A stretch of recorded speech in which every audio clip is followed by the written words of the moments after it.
Contradictions and contrast.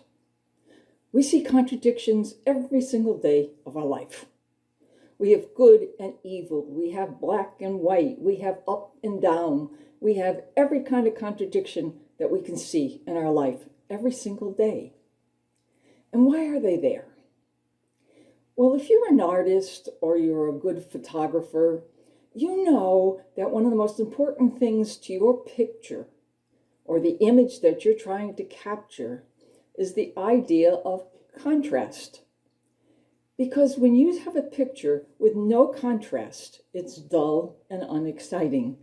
But once you add contrast to the scene, then everything that was dull before now becomes highlighted, and the picture becomes beautiful and interesting.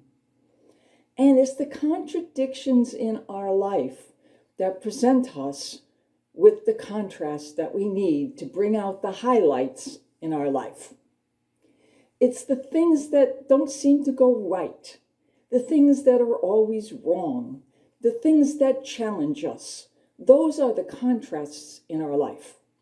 And those contrasts will bring out the character that we have. And the more contrasts we have, the stronger our character can become. But we have to understand that those contrasts are there for a reason. They're not there to taunt us and to make us miserable. All of this is just true. The contrasts are there to make us better. And how do we handle those contrasts? Those contrasts might be a person who we don't get along with very well. It might be a family member we're in contention with. It might be somebody we work with at work we just don't understand. It might be a financial crisis in your life. It might be a sickness. Oh, there are thousands of different ways in which we can find these little contrasts in our life. And it's up to us to use them to the best of our ability to make us a better person. We're here as a testing ground. We were here to give God back His glory, His praise, His adoration, and all gratitude for all of His gifts to us.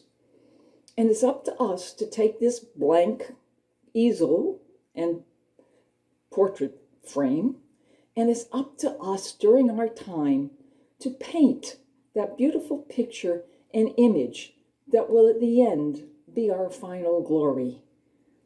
And how we do that will be up to each and every one of us. Some of us will use broad brush strokes. Some of us will use dipple and spots. And some of us will use flowing watercolors.